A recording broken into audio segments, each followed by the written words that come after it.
झारखंड समेत पूरे देश में बेरोजगारी की क्या स्थिति है, ये किसी से छिपा हुआ नहीं है। हालांकि झारखंड की सरकार ये दावा कर रही है कि हम एक के बाद एक नियुक्तियां ला रहे हैं, लेकिन उससे भी बेरोजगारी की जो दर है वो कम होने का नाम नहीं ले रही है। अब बड़ा और अहम सवाल ये है कि आखिर इस बेरोजगारी के दर को कैसे कम किया जाए। जो ऑलरेडी कहीं ना कहीं किसी रूप में कार्यरत हैं, उनको भी अगर हटा दिया जाए तो ये परेशानी और भी बढ़ जाती है। मेरे साथ कुछ लोग हैं, इनसे बात करेंगे कि आखिर ये लोग राजभवन के पास क्यों जुटे हुए हैं, क्या इनका मकसद है और क्यों यहाँ पर ये लोग आवाज़ बुलंद कर रहे हैं। सीधे इनसे ही बात करने की कोशिश कर। आपका क्या नाम है? मेरा नाम नीतीश कुमार महतो है। अच्छा, ये बताइए कि आप लोग यहाँ पर क्यों जमा हुए हैं, क्यों और आगे क्या कुछ कार्य योजना? देखिए, हम लोग जो है पूरे झारखंड के 62 अंगीभूत महाविद्यालय के इंटरमीडिएट कर्मचारी एवं शिक्षक सारे लोग यहाँ पर उपस्थित हुए हैं। हमारी जो है इंटरमीडिएट की पढ़ाई महाविद्यालय में अचानक से 2018 के एक लेटर जारी किया गया था, जो अब जाकर हम लोग को दिखाया गया है, उसके आधार पर बंद कर दिया गया है। बच्चे को बोला है मैपिंग करके 10+2 स्कूल में ले जाइए। 10+2 स्कूल में शिक्षक एवं शिक्षकेतर कर्मचारी नहीं है, बच्चे को वहां पर मैपिंग करके ले जाया जा रहा है। तो वहां पर जो है बच्चे को पढ़ने लिखने की सुविधा नहीं है। यहाँ महाविद्यालय में काफी शिक्षक शिक्षकेतर कर्मचारी वर्षों से 2008 से पढ़ाते आ रहे हैं। सारे लोगों को विज्ञापन के द्वारा नियुक्ति की गई थी।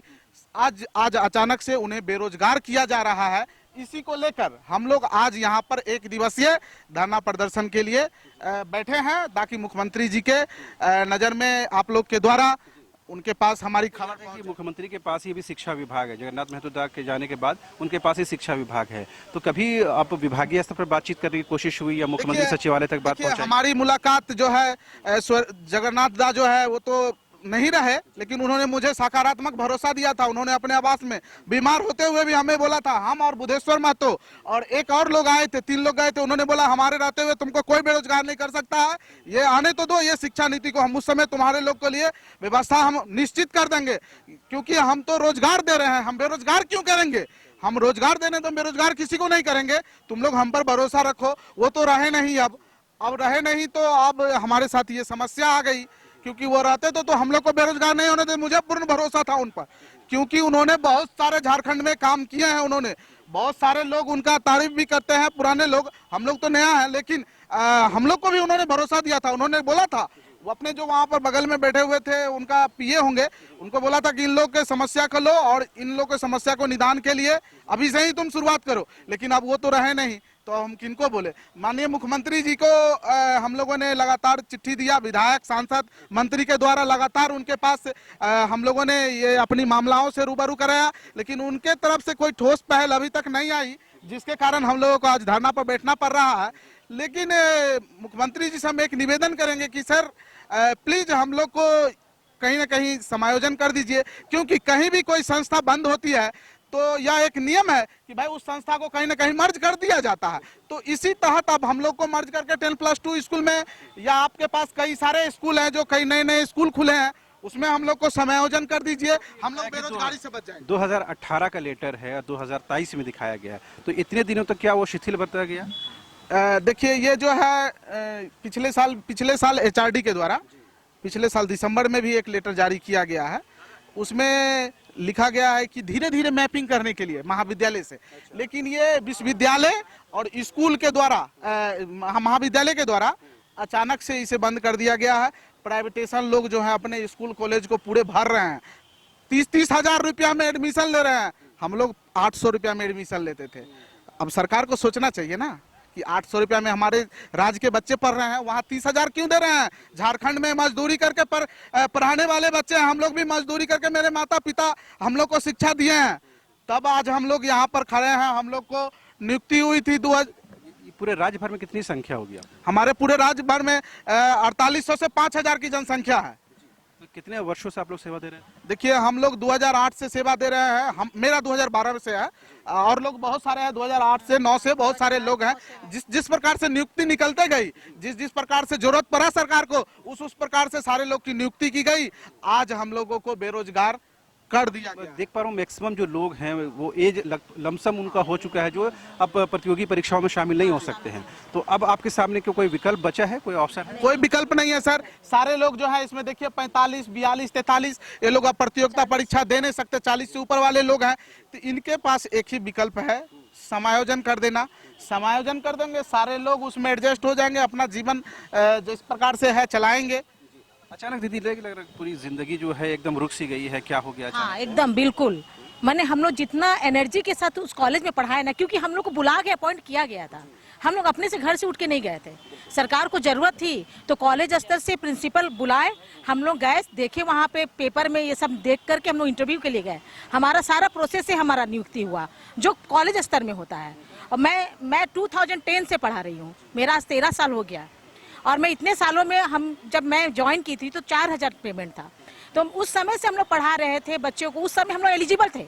इतने साल में इतना सारा टॉपर दिए हम लोग जैक के को, तो उस समय सरकार को सुध ही नहीं आई। उस समय हम लोग सब सही थे, सब एलिजिबल थे। लेकिन आज जैसे नया शिक्षा नीति आया और बच्चों को मैपिंग कर दिया गया स्कूल में समायोजन, तो आज हम लोग समायोजित होने लायक नहीं है। आज हम लोग उस लायक नहीं है। हम लोग इतना टॉपर दे दिए, लेकिन आज हमारे बारे में सरकार नहीं सोच रही है। हम सरकार की नीति की बहुत सराहना करते हैं कि उन्होंने नई शिक्षा नीति लाई, सही है, बहुत अच्छी है। लेकिन उस शिक्षा नीति में हमको बेरोजगार मत करिए, उस शिक्षा नीति के तहत हमको भी समायोजित कर दीजिए स्कूल में। नई पॉलिसी कहीं न कहीं लोगों के लिए परेशानी का सबब है। देखिए, हम तो ये बोलेंगे कि नई पॉलिसी जो है, हम प्रधानमंत्री का जो न्यू एजुकेशन पॉलिसी है उनका हम भरपूर समर्थन करते हैं। और पॉलिसीज बिल्कुल भी खराब नहीं है। बस ये है कि पॉलिसीज तो आती है कि बच्चों का एजुकेशन स्तर को अच्छा किया जाए। हमारा भी राज्य जो है वो एजुकेशन लेवल पे केरल की तरह आए। हमारा भी मतलब जैसे केरल में 99% लोग एजुकेटेड है, तो हम लोग चाहते हैं कि हमारे झारखंड में भी आए। लेकिन पॉलिसीज बहुत अच्छी है, लेकिन अगर आप शिक्षक को इस तरह से नजरअंदाज करेंगे, सड़क पे ले आएंगे, तो कहाँ से बच्चे पढ़ेंगे? पॉलिसीज में जिस तरह से आप बच्चों को मैपिंग कर रहे हैं, बच्चों को ले रहे हैं, कम से कम शिक्षकों को भी लीजिए, क्योंकि इतने दिन से शिक्षक 4000 में काम किए हैं। आपके फंड में अरबों पैसा शिक्षक दिए, ना हम लोग को ग्रेजुटी मिलती है, ना पीएफ, ना कुछ। सरकार से तो मेरा यही अनुरोध है कि इस तरह से इंसाफ हम लोग के साथ ना करे।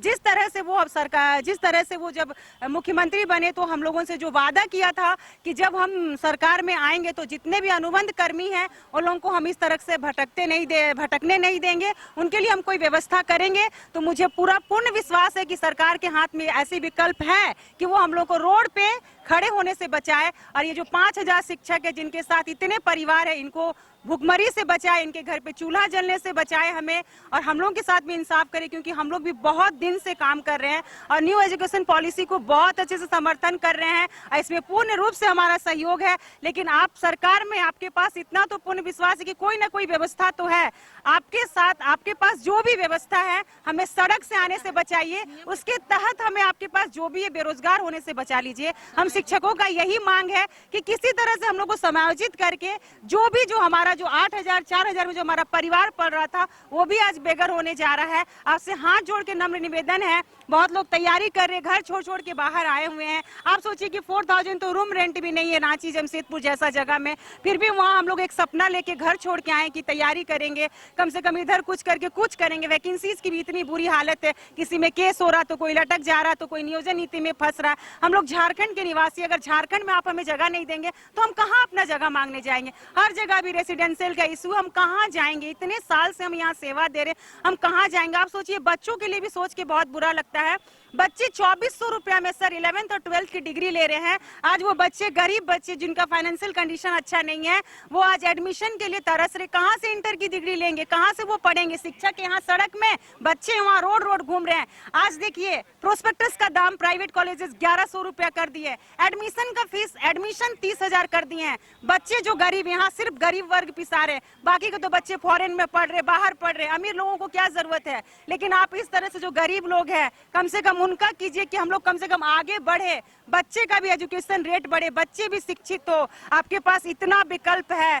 उड़ीसा सरकार किस तरह से समायोजन किए, कम से कम आप उसके तर्ज पे हम लोगों को कीजिए। अगर वो भी नहीं हो रहा तो कम से कम हमारा रोजगार बचाइए। हमारा आपसे नम्र निवेदन है, हाथ जोड़ के विनती करते कि एक सपना लेके हम लोग भी बाहर आए हुए हैं। हम लोगों ने भी एक सपना देखा है कि नहीं, हम लोग को आगे करना। अगर आप हम लोग को यही बंद कर देंगे तो हम लोग अपना परिवार देखे कि आगे कंपटीशन की तैयारी करे, कि पढ़ाई करे, कि बच्चों का पेट पाले। हम क्या करें? हम टीचर तो टीचिंग का ही काम करेंगे, अब हम झाड़ू पोछा करने जाएंगे। सर बताइए हम क्या करेंगे? अगर हम शिक्षा नहीं देंगे तो हमारे पास भी कोई ऑप्शन नहीं है। तो सरकार से हम लोग नम्र निवेदन कर रहे हैं, आपसे हाथ जोड़ के विनती कर रहे हैं, आप अपनी वादा पूरा कीजिए और क्या हम लोगों के लिए जो बन रहा है कीजिए। कम से कम हमें इस तरह से सड़क में, इस तरह से आंदोलन से हमें बचाइए, हमें सड़क में उतरने से रोकिए।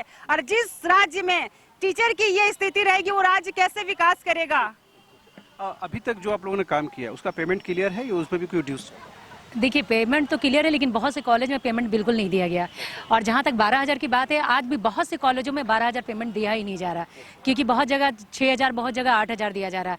और कॉलेजों में अभी तक देखा जाए तो बहुत से कॉलेज ऐसे भी है कि 12,000 जिस समय लागू किया गया था उन लोगों ने पेमेंट पूरा क्लियर नहीं किया।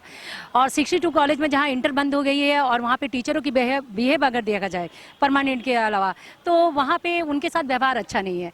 क्योंकि आप समझ सकते हैं जहाँ पे इंटर टीचर, जहाँ पे जो इंटर कॉलेज चल रही थी, वहाँ पे टीचरों को किस तरह से एकदम वो लोग काम ले रहे थे, दिन भर उन्हें काम में फंसा दिया जाता था। और आज जब जैसे इंटर बंद हो गया तो आप हमें पहचानते नहीं है। ये दुर्भाग्य की बात है। मुझे लगता है कि आज हम झारखंड में जहाँ पे हम 10 या 12 साल, 15 साल, मुझे 12 साल हो गया, आज हम पढ़ा रहे हैं और पढ़ाते हुए आए। जब हमारे से जरूरत रहा तो आपने एग्जाम लिया, आपने कॉपी चेक करवाया, लेकिन जब आपकी ज़रूरत होगी तब आप हमें घर में बैठा दिए। तो आप सोचिए, एक टीचर एक बच्चा का भविष्य गढ़ता है और बच्चा से देश का विकास होता है। तो आप शिक्षा विभाग जैसे जहां शिक्षक जुड़े हुए हैं उनके साथ आप किस तरह का व्यवहार कर सकते हैं? ये तो बहुत दुख की बात है, क्योंकि जितने भी टीचर यहाँ हैं, बहुत से टीचर ऐसे भी हैं जिनके घर उनकी पेमेंट से ही चलती है। और ऐसी जगह भी है, आज यहाँ जितने भी लोग हैं, आप समझ सकते हैं, जब से इंटर बंद होने की घोषणा हो गई है, बहुत से लोगों के पास शायद उनके पास खाने के भी पैसा नहीं होंगे।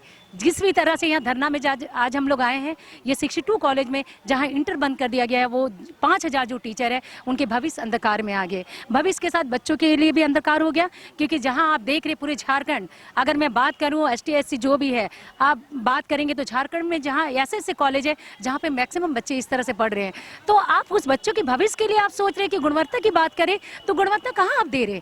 बच्चा 15 किलोमीटर तो नहीं जा सकता है, बच्चा 15 किलोमीटर नहीं जा सकता। आप राइट टू एजुकेशन की बात करें, आप बोल रहे कि बच्चे को हम पूरी शिक्षा देंगे। आप समझ सकते हैं कि 10+2 स्कूल में मात्र 2 से 3 टीचर है, तो बच्चों को कैसे आप शिक्षा दे सकते हैं? जहां कॉलेज में 15 या 16 टीचर है, हर सब्जेक्ट की टीचर है, आप एक बच्चों के भविष्य के साथ भी खिलवाड़ कर रहे हैं। क्योंकि आप जो नीति लागू की है, मैं उसका समर्थन कर रही हूँ, लेकिन किसी भी व्यवस्था के लिए आप वैकल्पिक व्यवस्था नहीं होती है, तब तक आप किसी भी चीज को नहीं तोड़ सकते। आप आज बच्चे अगर मैट्रिक पास होके गए हैं, आज बच्चों को इतनी जानकारी नहीं है कि हमारे एरिया में 10+2 स्कूल कितने हैं या कौन से कॉलेज में हम जो प्राइवेट कॉलेज है वो एडमिशन ले ले। इसलिए मैक्सिमम बच्चे आप देखेंगे, झारखंड में जैसे 1 लाख बच्चे हैं, आज हमारे एरिया में जमशेदपुर से बिलोंग करती हूँ, वहाँ भी इतने बच्चे 50,000 बच्चे। आप सोचिए ना, एक कॉलेज में कितनी सीट होंगे? 900, 800, उसके अलावा बच्चे कहाँ जाएंगे? तो बच्चे के भविष्य भी अंधकार में है। तो सरकार ने जो वादा किए हैं, बाकी जो गवर्नमेंट ने किया, राजस्थान गवर्नमेंट, उड़ीसा गवर्नमेंट, जिन्होंने परमानेंट कर दिया, छत्तीसगढ़ भी उसको समायोजित कर दिए, तो सरकार से हमारी मांग है कि हमें समायोजित करें और जितने भी टीचर उनके भविष्य को बेरोजगारी से उसको बचाए। जिन लोगों के पास अभी समय है कि वो प्रतियोगी परीक्षाओं में शामिल हो सकते हैं, क्या वो अब उधर उस तरफ दिशा में देखेंगे कि हमको अब कॉम्पिटिटिव एग्जाम की तैयारी करनी पड़ेगी? जी सर, बिल्कुल हम लोग ऐसा तैयारी करते हैं, लेकिन देखा जाए तो हमारे पास समय ही नहीं रहता, क्योंकि हम लोग कॉलेज में पढ़ाते हैं।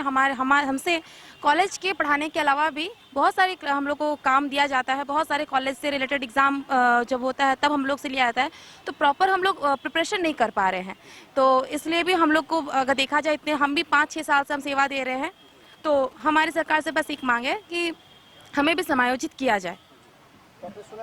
कुल मिलाकर ये है, जो भी शिक्षक कभी अचानक से बेरोजगार हो गए हैं, उनको सरकार कोई न कोई वैकल्पिक व्यवस्था करके, ऑप्शनल व्यवस्था करके इनको समायोजित करे, लेकिन सरकार की तरफ से अब तक कोई ठोस बात सामने नहीं आई है, जिसकी वजह से विवश होकर इन तमाम शिक्षकों को राजभवन के पास धरना प्रदर्शन करने के लिए मजबूर होना पड़ा है। उम्मीद की जानी चाहिए कि सरकार तक इन बातों को पहुँचाई जाएगी और कहीं न कहीं सरकार एक बीच का रास्ता निकालने की कोशिश करेगी। कैमरामैन नितिन के साथ रांची से न्यूज़ बाय स्कोप के लिए शहनवाज।